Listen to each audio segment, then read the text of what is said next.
Bonjour à toutes et à tous, merci d'être au rendez-vous pour ce nouveau numéro de rencontre. Il y a 30 ans, l'Organisation mondiale du commerce a été créée dans l'objectif de transformer le paysage du commerce mondial. Comment le monde a été transformé par cette organisation et 30 ans après, quels sont les enjeux? Aujourd'hui, nous allons en discuter avec nos invités. J'ai le plaisir de recevoir aujourd'hui sur notre plateau M. Zhao Yongsheng. Bonjour. Bonjour. Vous êtes professeur de finance à l'Université de commerce international et d'économie de Chine. Et aussi par visioconférence, nous avons aujourd'hui M. Wu Zexian, commentateur de CGTN français. Bonjour. Bonjour. Bonjour, alors bienvenue dans notre émission. Je voudrais commencer par professeur Zhao.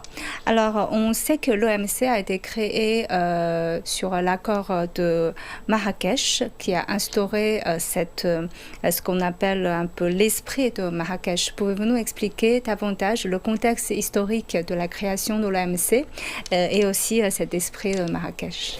Concernant l'esprit de Marrakech, vous savez, là, à partir d'il y a déjà la Seconde Guerre mondiale, après la Grande Guerre, tout a été détruit. Donc on va surtout penser à la reprise, à la reconstruction. Donc c'est pour ça qu'on a commencé en 1947. On a déjà une idée, on a créé une forme préliminaire un peu de l'OMC, mais à ce moment, il ne s'appelle pas l'OMC, il s'appelle plutôt le GATT. Alors, pour ceux qui connaissent ce terme, souvent ont un certain âge.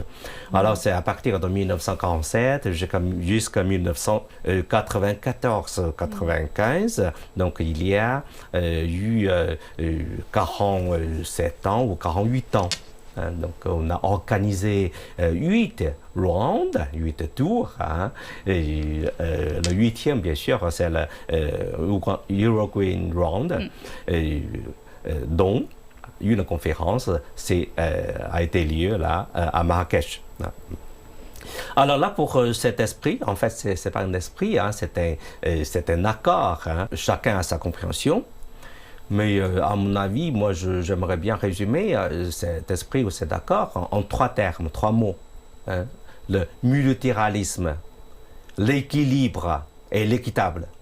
Mais le multilatéralisme, avant, il y avait aussi eu le multilatéralisme. Mais cette fois, on a damé, on a certifié de façon systématique le multilatéralisme. Mais après, après le multilatéralisme, ça comprend aussi le pluralisme. Et donc ça, c'est très très important. C'est le multilatéralisme économique et le multilatéralisme commercial. Donc c'est le premier point. Deuxième point, l'équilibre. Alors pourquoi on avait besoin d'équilibre? Parce qu'avant, il y a différents groupes d'économies, hétérogènes toujours, avancés, moyennement avancés, les moins avancés. Et tout conflit économique et commercial. Donc, on veut vraiment équilibrer tous ces intérêts. Il y a aussi l'équilibre entre les obligations et les droits, et les devoirs. Et tout quoi. Donc ça, c'est équilibre, un équilibre. Le troisième point, le terme, je pense, c'est l'équitable. Ici, équitable, c'est un peu plus, un sens un peu plus spécifique. C'est un peu comme le commerce équitable. C'est pas le sens de justesse ou tout court. C'est plutôt de donner plus d'aide, plus de faveur, entre guillemets, aux pays les moins avancés.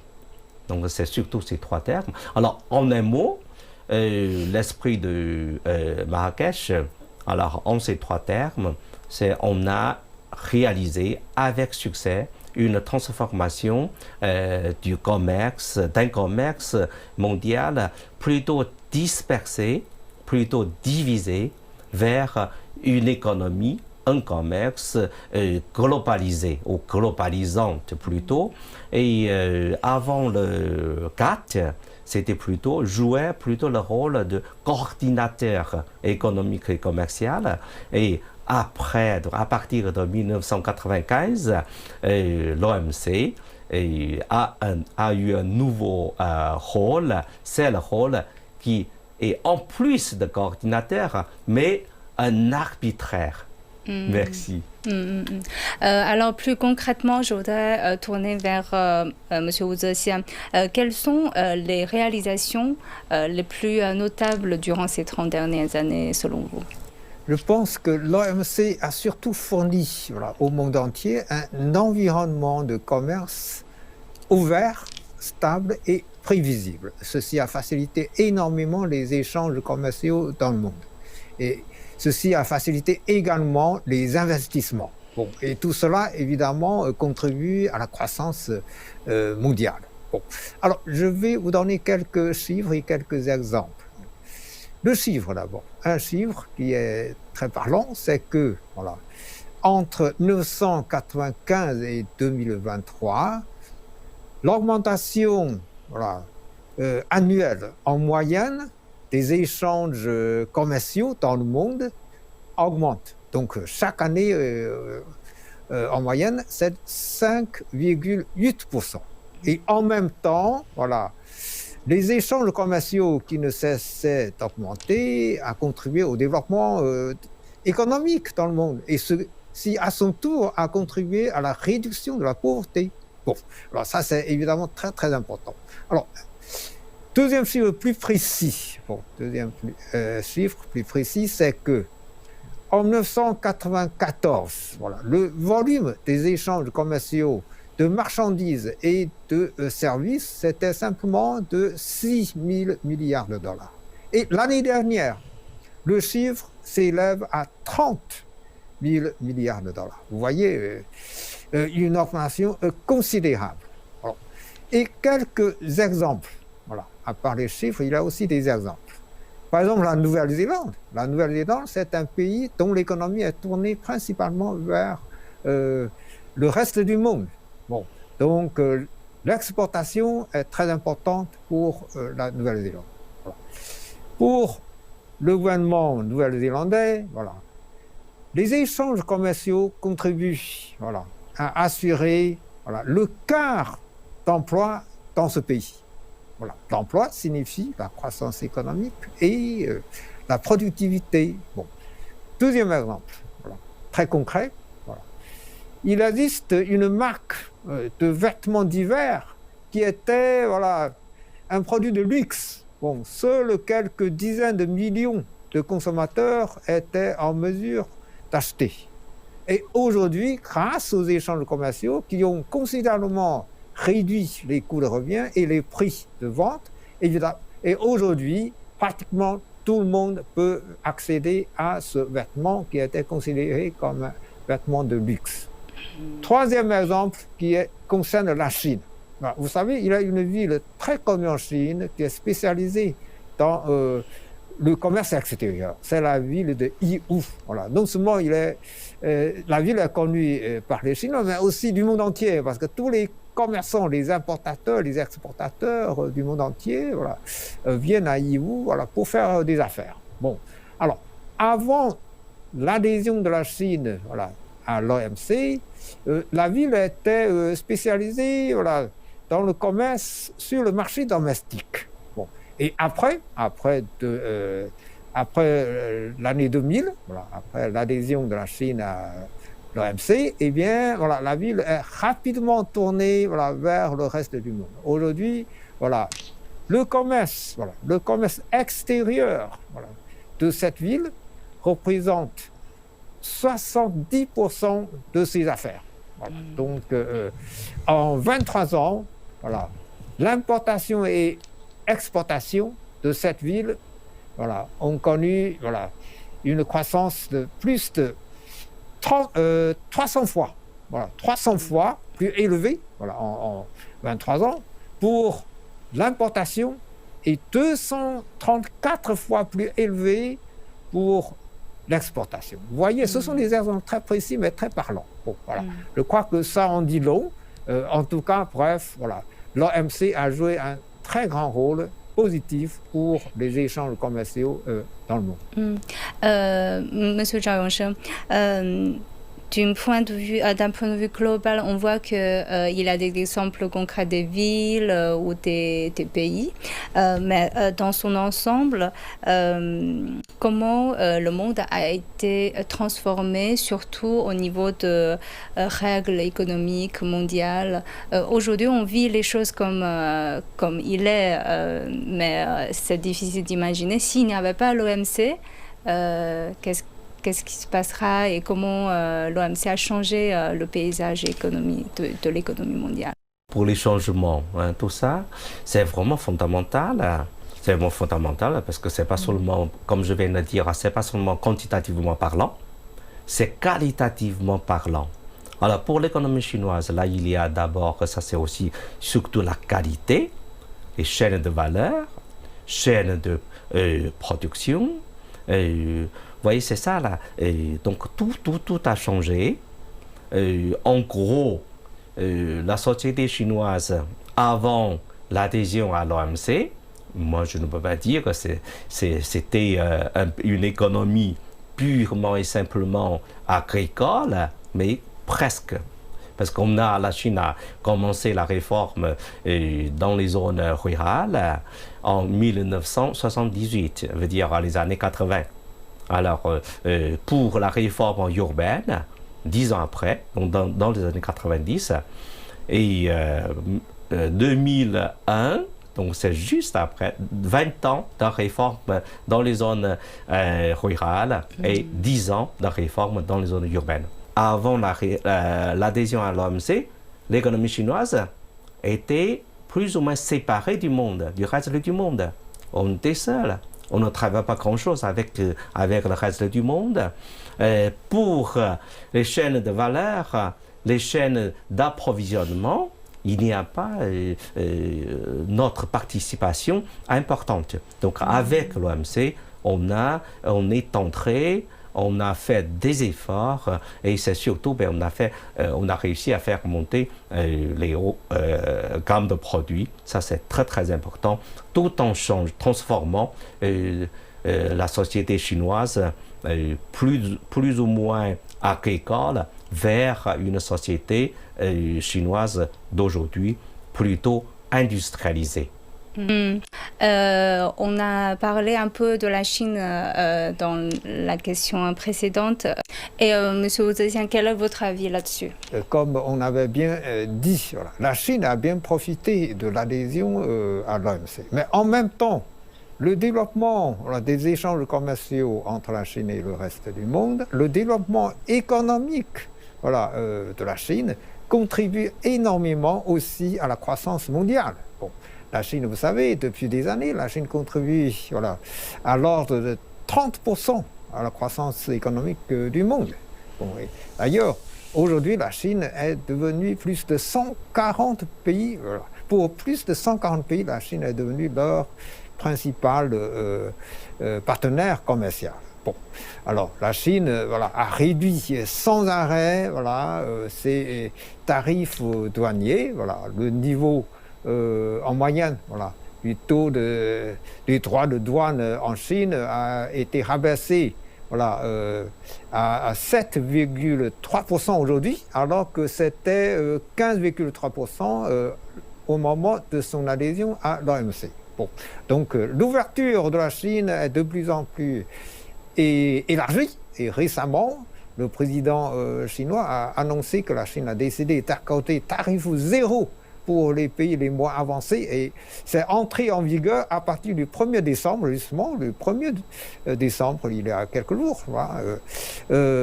tout récemment. Bon, vous voyez, donc la Chine, fait tous ses efforts pour continuer à travailler avec tous ses partenaires dans le cadre fixé par l'OMC.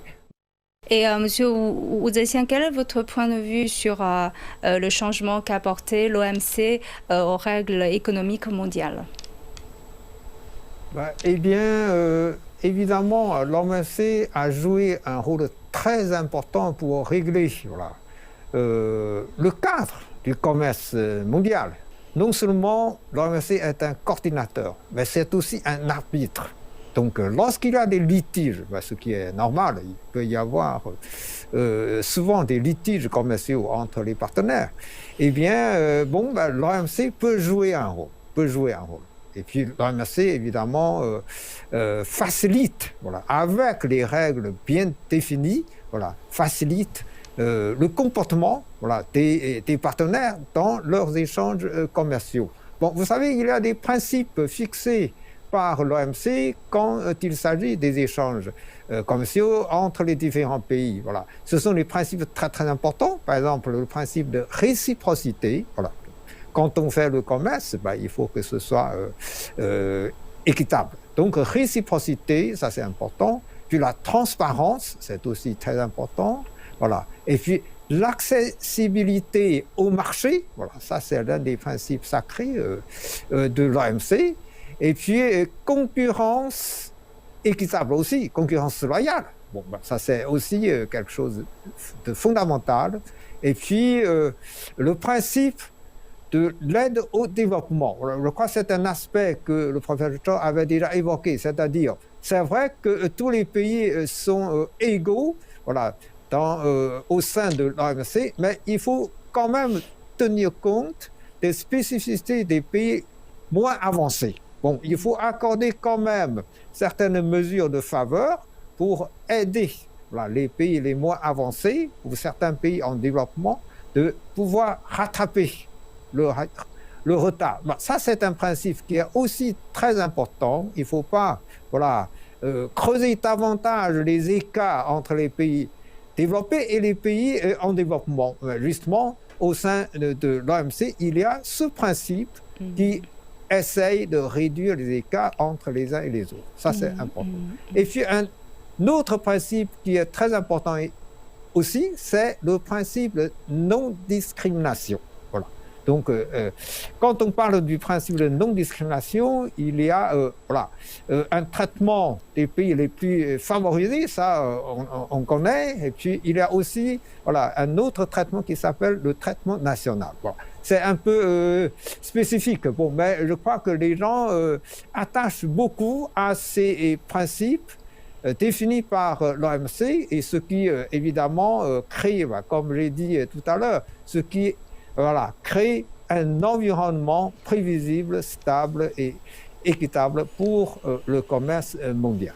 Ici, pour enrichir notre discussion, nous avons sollicité un expert africain pour parler le rapport de l'Afrique avec l'OMC.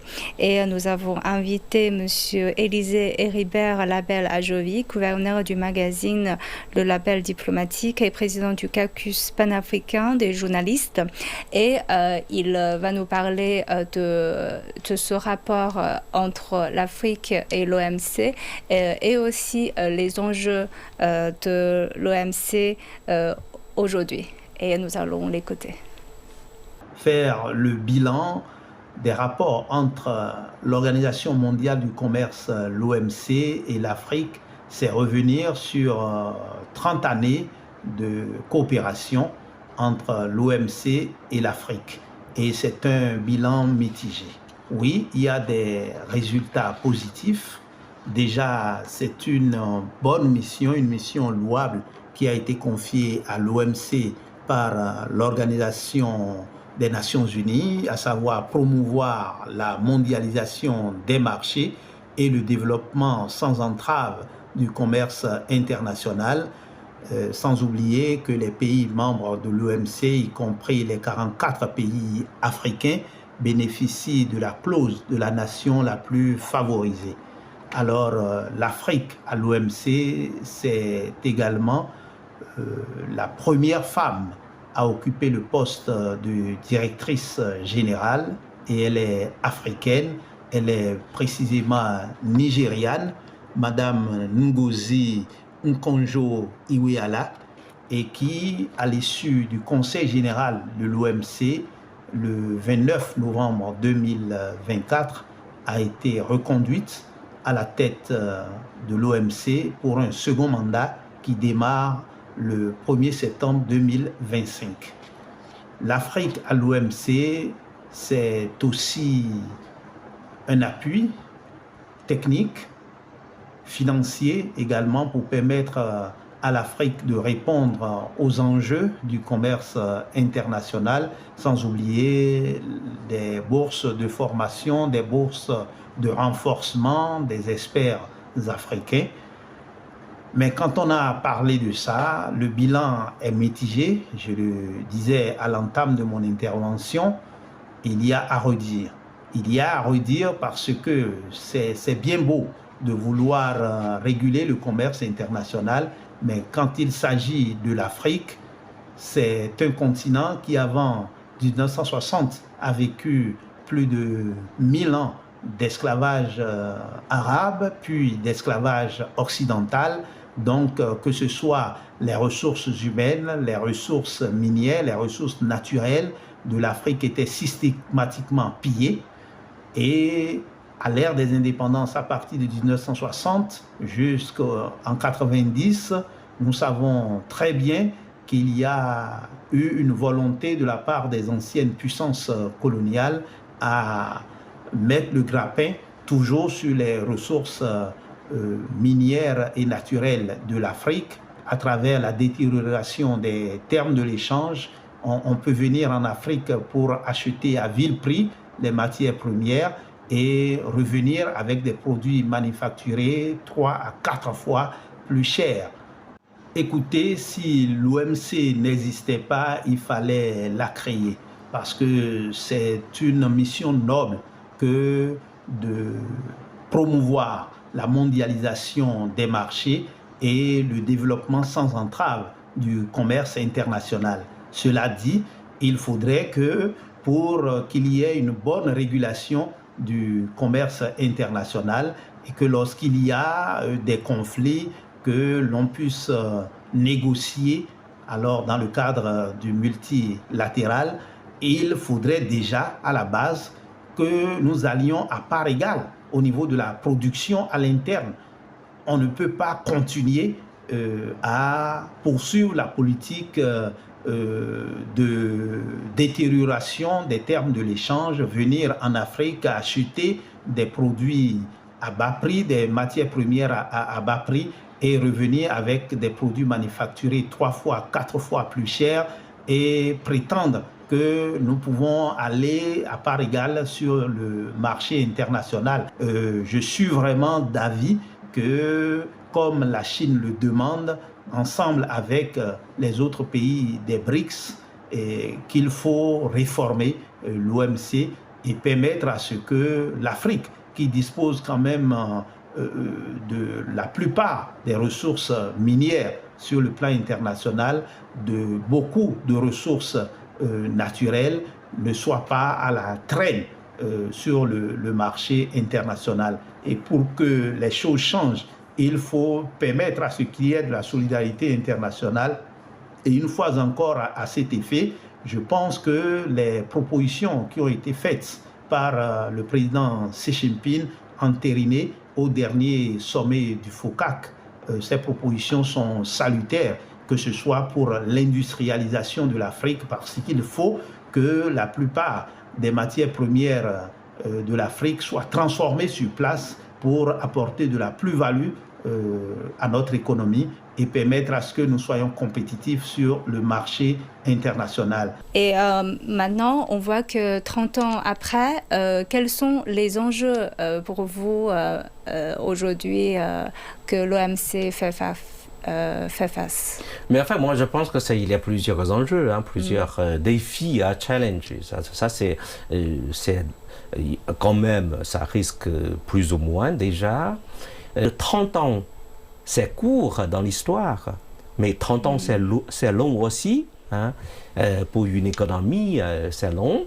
Donc, beaucoup de choses ont changé déjà, et surtout avec la naissance, l'apparition de nouvelles technologies digitales, intelligentes, l'intelligence artificielle, avec les technologies bio, avec les technologies vertes, tout ça change beaucoup. Donc, ces 30 ans, on ne peut pas compter juste comme une trentaine d'années dans l'histoire. Ces 30 ans moi je pense qu'au moins il faut multiplier par 5. Hein? Donc ça c'est déjà une 150 par exemple, 150 ans déjà. Donc il faut vraiment il faut changer de rôle aujourd'hui. Quel genre de rôle? Alors quels sont les rôles là? Moi je crois qu'il faut d'abord, il ne faut pas surestimer le rôle de l'OMC, bien sûr sans sous-estimer le rôle de l'OMC. OMC c'est important bien sûr, hein? Surtout dans l'histoire, dans ces 30 ans, mais dans le futur, moi je crois que son rôle, son importance va se stabiliser. Hein? C'est trop général, l'OMC. En 2001, donc on a 104 États membres de l'OMC et aujourd'hui 166. C'est beaucoup trop. Parce qu'avec 166 économies, l'hétérogénéité, le degré de générosité est trop élevé. On ne peut pas travailler comme ça. Il faut vraiment diviser en plusieurs sous-groupes. Il y a des pays avancés et parmi les pays avancés, il y a d'autres sous-groupes. Puis il y a des pays du moyen revenu, il y a des pays encore sous-groupes. Il ne faut pas surestimer le rôle de l'importance de l'OMC. Il faut vraiment généraliser son rôle, mais sans spécialiser trop le rôle de l'OMC. Donc ça, c'est un point très important. En même temps, il faut créer d'autres organisations commerciales plutôt, ce n'est plus multilatéral, mais pluraliste. Pluraliste avec un groupe, je ne sais pas, 10 pays, 5 pays ou qui sont avec une homogénéité plus élevée. Et il ne faut pas élargir l'importance de l'OMC tout en limitant, restreint son rôle, mais renforçant son rôle, mais de manière plutôt généralisée et tout en créant d'autres institutions, d'autres organisations internationales, mais plutôt régionales.